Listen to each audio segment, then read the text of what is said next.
ବିବାହର ବାହାଘର ବେଦୀରେ କାଟିଗଲା ଝିଅର ମୁଣ୍ଡ। ଏହି ବିରାଟ ଘଟଣା ଶୁଣି ଗାଁର ଲୋକ ବହୁତ ବିବ୍ରତ ଓ ଆଶ୍ଚର୍ଯ୍ୟ ହୋଇ ଉଠିଲେ। ଏହି ରହସ୍ୟମୟ ଘଟଣା ତାଙ୍କ ଫ୍ୟାମିଲିକୁ ପୁରା ସ୍ଥଗିତ କରିଦେଇଥିଲା। ଆଉ ସେଠାରେ ତାଙ୍କର ଫ୍ୟାମିଲି ବହୁତ ବିବ୍ରତ ହୋଇ ଉଠିଲେ। ତ ଏହି ଘଟଣାଟି ଘଟି ଯାଇଥିଲା ଗୋଟିଏ ଝିଅ ସହିତ, ଯାହା ଘଟଣା ଶୁଣି ତାଙ୍କର ଫ୍ୟାମିଲି ପୁରା ଆଶ୍ଚର୍ଯ୍ୟ ହୋଇଯାଇଥିଲେ। ତ ଏହି ଘଟଣାଟିକୁ ଆରମ୍ଭ କରିବା ପୂର୍ବରୁ ଯଦି ଆପଣମାନେ ସନାତନୀ ହୋଇଥାନ୍ତି ଆଉ ଜଗତର ନାଥ ଜଗନ୍ନାଥଙ୍କୁ ମନରେ ଟିକିଏ ଭକ୍ତି କରୁଥାନ୍ତି, ତାହେଲେ ଆଉ ଜଗତର ନାଥ ଜଗନ୍ନାଥଙ୍କୁ ଆରାଧ୍ୟ କରି ସବୁଦିନ ପୂଜା କରୁଥାନ୍ତି, ତାହେଲେ କମେଣ୍ଟରେ ଜୟ ଜଗନ୍ନାଥ ଲେଖି ଦିଅନ୍ତୁ। ଆଉ ଆମ ଚ୍ୟାନେଲକୁ ନୂଆ କରି ଆସିଥିଲେ ଚ୍ୟାନେଲକୁ ଟିକେ ଲାଇକ୍, ସେୟାର ଆଣ୍ଡ ସବସ୍କ୍ରାଇବ୍ କରିଦିଅନ୍ତୁ। ତ ଚାଲନ୍ତୁ ଭିଡ଼ିଓଟିକୁ ଆରମ୍ଭ କରିବା। ଯଶୋମତୀ ଜଣେ ସାଧାରଣ ଗ୍ରାମ୍ୟ ଝିଅ ଥିଲା, ଯାହା ଗୋଟିଏ ସାଧାରଣ ଶିକ୍ଷିତ ପରିବାରରେ ଜନ୍ମଗ୍ରହଣ କରିଥିଲେ। ମନେ ମନେ ସେ ଅନେକ ସ୍ୱପ୍ନ ଦେଖିଥିଲେ ଏବଂ ଦୃଢ଼ ବିଶ୍ୱାସୀ ହୋଇଯାଇଥିଲେ। ବିବାହ ପରେ ସେ ତାର ଜୀବନ ସଫଳ ହେବାକୁ ଚାହୁଁଥିଲା। ତାଙ୍କ ପରିବାରର ଗୋଟିଏ ଭଲ ଘର ଦେଖି ତାଙ୍କର ବିବାହ ଲଗ୍ନ କରିଦିଆଯାଇଥିଲା। ସେମାନେ ଜାଣିପାରିଲେ ନାହିଁ ଯେ ଏହା ଗୋଟିଏ ମୃତ୍ୟୁ ଜାଲ ଅଟେ। ବାହାଘରର ଦିନ ଆସିଗଲାଣି। ଦେଖିବାକୁ ଏକ ସାଧାରଣ ରସାମାନ୍ତି ଜନ୍ମ ଲାଗୁଥିଲା। ସମସ୍ତେ ନାଚୁଥିଲେ, ଗୀତ ଗାଉଥିଲେ, ହସି ହସି ମୁଖରେ ଜଣେ ଝିଅ ସ୍ୱପ୍ନ ଦେଖୁଥିଲା। କିନ୍ତୁ ଏହି ଖୁସିରେ ଏକ ଅଜଣା ଅନୁଭୂତି ଥିଲା, ଏକ ଅସ୍ଥିରତା, ଏକ ଅଜଣା ଭୟ ଥିଲା। ଘଟଣାର ଆରମ୍ଭ ହେଲା ଯେତେବେଳେ ଯଶୋମତୀ ଜୟମାଳା ପିନ୍ଧୁଥିଲେ। ଅକସ୍ମାତ୍ ଏକ ଆବାଜ ଆସିଲା, ମୁଁ ଏହି ବିବାହକୁ ମାନିବି ନାହିଁ। ସେ ଉଡ଼ିଯାଇ ଦେଖିଲେ ଯେ ଜଣେ ଅପରିଚିତ ପୁରୁଷ ଯିଏ ତାଙ୍କୁ ଚାହୁଁଥିଲା ଏବଂ ଏହି ବିବାହକୁ ବନ୍ଦ କରିବା ପାଇଁ ଆସିଥିଲା। ରକ୍ତରଞ୍ଜିତ ବାହାବେଦୀରେ ଏହି ପୁରୁଷ ତାଙ୍କ ଜୀବନର ଗୋଟିଏ ଅନ୍ୟ ଅଧ୍ୟାୟ ଥିଲେ। ତାଙ୍କ ସହ କେବେ ଏକ ଗଭୀର ପ୍ରେମ ସମ୍ପର୍କ ଥିଲା, ଯେଉଁଥିରୁ ସେ ଅପେକ୍ଷା କରିଥିଲେ ଯେ ଯଶୋମତୀ ତାଙ୍କ ବିବାହ କରିବେ। କିନ୍ତୁ ପରିବାରର ଏହି ପ୍ରେମକୁ ଅସ୍ୱୀକାର କରିଥିଲା। ଏବେ ସେ ଏକ ଭୟଙ୍କର ପ୍ରତିଶୋଧ ନେବାକୁ ଆସିଥିଲେ। ଏକ ଭୟଙ୍କର ଦୃଷ୍ଟି ନେଇ ସେ ଏଆଡ଼କୁ ସେଆଡ଼କୁ ଚାହିଁଲେ ଏବଂ ଶସ୍ତ୍ର ପଡ଼ିଯାଇଥିଲା। ଜଣେ ନବବଧୂ ଝିଅ ମନେ ଶୂନ୍ୟ ଅଟନ୍ତି। ତାଙ୍କ ମୁଣ୍ଡ ସେ ବାହା ବେଦୀରେ କାଟିଦେଲେ। ତତ୍କ୍ଷଣାତ୍ ରକ୍ତର ଝରିପଡ଼ା ହୋଇଗଲା। ଏକ ସାଧାରଣ ଖୁସିର ଘର ହଠାତ୍ ଶ୍ମଶାନ ହୋଇଗଲା। ଯଶୋମତୀର ଜୀବନ ଶେଷ ହୋଇଗଲା, କିନ୍ତୁ ଏହା ସେହି ଅପରାଧୀର ଜୀବନକୁ ମଧ୍ୟ ଧ୍ୱଂସ କରିଦେଲା। ସେ ଧରା ପଡ଼ିଲେ ଏବଂ ତାଙ୍କୁ ମୃତ୍ୟୁଦଣ୍ଡ ଦିଆଗଲା। ତାଙ୍କର ପ୍ରେମ ଏବଂ ଅଭିମାନ ନୁହେଁ, ଏକ ଅପରାଧୀରେ ପରିଣତ ହୋଇ ଏକ ନୂଆ ଇତିହାସ ଲେଖାଗଲା, ଯାହା ଅପରାଧୀର ଅତୀତ ଏବଂ ଅନୁଭବ କଥା। ଯେଉଁ ପୁରୁଷ ବାହାବେଦୀରେ ଯଶୋମତୀଙ୍କ ମୁଣ୍ଡ କାଟି ଦେଇଥିଲେ ସେ ହେଉଛନ୍ତି ଅର୍ଜୁନ। ଅର୍ଜୁନ ଯଶୋମତୀଙ୍କ ପାଇଁ ଜୀବନ ଦେବାକୁ ପ୍ରସ୍ତୁତ ଥିଲେ, କିନ୍ତୁ ଏଠି ସେ ତାଙ୍କ ଜୀବନ ନେଇଗଲେ। ଏହି ନିଷ୍ଠୁରତା ପଛରେ ଥିଲା ଏକ ଅପରିମିତ ଆଘାତ। ଅର୍ଜୁନ ଏବଂ ଯଶୋମତୀ ଦୁହିଁ କଲେଜ ଦିନଠୁ ପ୍ରେମ କରୁଥିଲେ। ସେମାନେ ଏକାଠି ସ୍ୱପ୍ନ ଦେଖୁଥିଲେ, ଆଗାମୀ ଜୀବନ ପାଇଁ ଅନେକ ଯୋଜନା ମଧ୍ୟ କରିଥିଲେ। ହେଲେ କି ହେବ କେଜାଣି, ଯେତେବେଳେ ଯଶୋମତୀଙ୍କ ପରିବାର ଜାଣିଲା ସେ ଅର୍ଜୁନ ଗୋଟିଏ ଦରିଦ୍ର ଘରର ଝିଅ ଏବଂ ସେମାନେ ଏକ ଅନ୍ୟ ପ୍ରଭାବଶାଳୀ ପରିବାର ସହିତ ବିବାହ କରିବା ମନେ କରିଛନ୍ତି, ସେମାନେ ଜୋର ଦେଇ ଏହି ପ୍ରେମକୁ ଭାଙ୍ଗିଦେଲେ। ଅର୍ଜୁନ ଆଶା ରଖିଥିଲେ ଯେ ଯଶୋମତୀ ଅତୀତ ଭୁଲିବେ ନାହିଁ, ହେଲେ ସେ ବିବାହକୁ ସ୍ୱୀକାର କଲା ଏବଂ ଏହା ଅର୍ଜୁନଙ୍କ ପାଇଁ ଅପରାଧର ଅନୁଭୂତିର ଆରମ୍ଭ ହେଲା। ଯଦି ସେ ଜୀବନରେ ଯଶୋମତୀଙ୍କୁ ପାଇବାକୁ ନାହିଁ ତେବେ ତାଙ୍କୁ କେହି ପାଇବ ନାହିଁ। ଏହି ଚିନ୍ତାରୁ ସେ ଏହି ଭୟଙ୍କର କାର୍ଯ୍ୟ କଲା। ଶୋକ, ଆଘାତ ଏବଂ ଭୟରେ ବାହାଘରରୁ ତୁରନ୍ତ ଶ୍ମଶାନ ହୋଇଗଲା। ଯଶୋମତୀଙ୍କ ଶରୀର ରକ୍ତ ରଞ୍ଜିତ ବାହାବେଦୀରେ ପଡ଼ିଥିଲା ଏବଂ ସମସ୍ତେ ଅବାକ୍ ଦେଖୁଥିଲେ।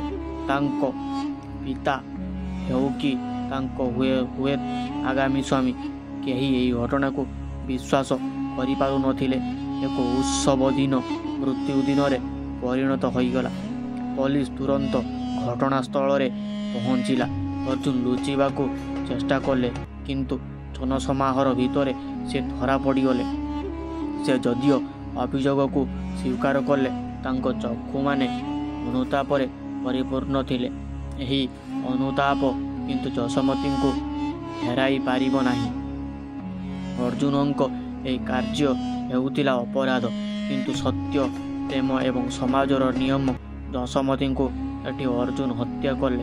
କିନ୍ତୁ ଏହି ବିବାହ ତାଙ୍କ ଜୀବନର ଅଗ୍ରଗତିକୁ ମଧ୍ୟ ହତ୍ୟା କରିଥିଲା। ଏହି ପ୍ରେମ ହତ୍ୟା ଥିଲା ଏକ ଆଶା ହତ୍ୟା ଥିଲା। ସମାଜ ଏମିତି ଅନେକ ଯଶୋମତୀଙ୍କ ଜୀବନକୁ ତିଆରି କରିଥାଏ ଯେଉଁଠି ସେମାନେ ନିଜ ଇଚ୍ଛାରେ ଜୀବନ ନେଇପାରନ୍ତି। ଅର୍ଜୁନ ଅପରାଧ ସ୍ୱୀକାର କଲେ। ଅଦାଲତ ଏହି ଅପରାଧକୁ ଆକ୍ରମଣମୂଳକ ହତ୍ୟା ବୋଲି ଘୋଷଣା କଲେ ଏବଂ ତାଙ୍କୁ ମୃତ୍ୟୁଦଣ୍ଡ ଦିଆଗଲା। କିନ୍ତୁ ଅଦାଲତ ଏହି ନ୍ୟାୟ ଦେଇ ମଧ୍ୟ ଏହି ପ୍ରଶ୍ନ ରଖାଗଲା, ସମାଜ କେତେଦିନ ଏମିତି ଯୌବନର ସ୍ରୋତ ଭାବିବ? ଏହି ଘଟଣା ପରେ ଏକ ନୂଆ ଜୀବନ ଶିକ୍ଷା ଆରମ୍ଭ ହେଲା। ଗ୍ରାମରେ ଜଣାଗଲା ଯେ ଏମିତି ଅନ୍ୟାୟ ହେଉ ନାହିଁ। ଆନିସେ ନୂଆ ଚେତନା ଆଣିଲେ। ପ୍ରେମ ଏକ ଅପରାଧ ନୁହେଁ। ଯଦିଓ ତାଙ୍କ ଜୀବନରେ ଏହି ଶେଷ ଘଟଣା ଘଟିଯାଇଥିଲା, ତାଙ୍କ ଘଟଣା ଏକ ମହାନ ଉଦାହରଣ ହେଲା। ଏହି ଘଟଣା ସମାଜକୁ ଏକ ଶିକ୍ଷା ଦେଇଗଲା। ଯଶୋମତୀ ଏକ ମାନବୀ ଥିଲେ କିନ୍ତୁ ସେ ଏକ ଜୀବନଗାଥା ହୋଇ ରହିଗଲେ। ଏହି କାହାଣୀ କେବଳ ତାଙ୍କ ଅସ୍ତିତ୍ୱର ଏକ ଆଖ୍ୟାନ ନୁହେଁ, ଏହା ଏକ ଅନ୍ୟ ଯଶୋମତୀ ପାଇଁ ଜୀବନ ନୂଆ ଆଶା ଆଣିପାରେ। ଅର୍ଜୁନ ଅଦାଲତର ଫେସିଲା ଶୁଣି ଚୁପଚାପ ରହିଗଲେ। ତାଙ୍କର ଚକ୍ଷୁମାନେ ଶୁଷ୍କସା ହୋଇଗଲା, ଯେପରି ତାଙ୍କ ମନରେ କୌଣସି ଭୟ ନାହିଁ। ସେ ଜାଣିଥିଲେ ଯେ ଯଶୋମତୀ ନଥିବା ପର୍ଯ୍ୟନ୍ତ ଏବଂ ସେମାନଙ୍କର ପ୍ରେମର ଅନ୍ତ ହୋଇଯାଇଛି। ତାଙ୍କ ଆଘାତ ତେବେ ଏହା ନୁହେଁ ଯେ ସେ ମୃତ୍ୟୁଦଣ୍ଡ ଦେଖିବାକୁ ଚାହୁଁଛନ୍ତି, କିନ୍ତୁ ଏହା ଥିଲା ଯେ ଏତେ ଭଲ ପାଇବାରେ ଯେଉଁ ମହ୍ଲାର ସେ ଅନେକ ସ୍ୱପ୍ନ ଦେଖିଥିଲେ ସେଠି ଏବେ ଅସ୍ତିତ୍ୱ ଶୂନ୍ୟ ହୋଇଯାଇଥିଲା। ଜେଲ୍ କାଠରେ ବସିବା ସମୟରେ ସେ ଆପଣଙ୍କୁ ପଚାରିଲେ, ଯଦି ସମାଜ ଏତେ ଅନ୍ୟାୟ ନ କରିଥାନ୍ତା ମୁଁ ଆଜି ଏଠି ଥାନ୍ତି। ସେ ଜାଣିଥିଲେ ସମୟ ପଛକୁ ଫେରି ହେବ ନାହିଁ। ଯଶୋମତୀ ଫେରିବେ ନାହିଁ, କିନ୍ତୁ ସେ ଏହି ଜନ୍ମର ଅନ୍ତିମ ମୁହୂର୍ତ୍ତ ପର୍ଯ୍ୟନ୍ତ ଆପଣଙ୍କ ମନରେ ଏକ ପ୍ରଶ୍ନ ଛାଡ଼ିଯିବେ। ଏହା କାହାର ଅପରାଧ? ଗ୍ରାମରେ ଏକ ବିପ୍ଳବ ସୃଷ୍ଟି ହେଲା। ଏହି ଘଟଣା ପରେ ଯେପରି ଗୋଟିଏ ବଦଳି ବାତାସ ଆସିଲା। ଗ୍ରାମର ଲୋକେ ଏହି ଅପରାଧର ମୂଳ କାରଣ ବୁଝିପାରିଲେ ଏବଂ ସେମାନେ ଆତ୍ମପରିଶୋଧନ କରିବାକୁ ଲାଗିଲେ। ପୂର୍ବରୁ ଏଠି ପ୍ରେମ ବହୁତ ଅପମାନର ବିଷୟ ଥିଲା। ଝିଅମାନେ ନିଜ ଇଚ୍ଛାରେ ବିବାହ କଲେ। ସେମାନେ ଗୃହବନ୍ଦୀ ହୋଇଯାଇଥିଲେ। ଓଡ଼ିଶାର ଗଭୀର ଗ୍ରାମ ଅଧିକାଂଶ ସମୟରେ ପୁରୁଷ ଶ୍ମଶାନରେ ଶାସନରେ ଚାଲିଥିଲା। ହେଲେ ଏଠି ଏମିତି ଏକ ଆଘାତ ହୋଇଗଲା ଯାହା ଗ୍ରାମର ମନୋଭାବକୁ ବଦଳିଦେଲା।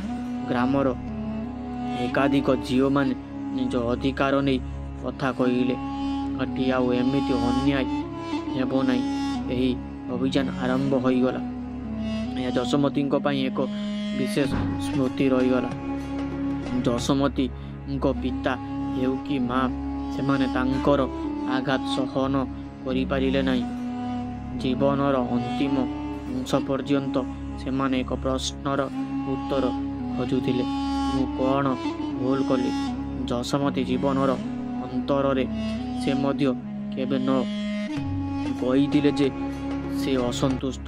ହେଲେ ଯଦି ସେମାନେ ଏକ ଚାଟିଏ ସମୟ ନେଇ ଝିଅଙ୍କ ସହ କଥା ହୋଇଥାନ୍ତେ, ମୁଁ ଆଜି ବଞ୍ଚି ଯାଇଥାନ୍ତି।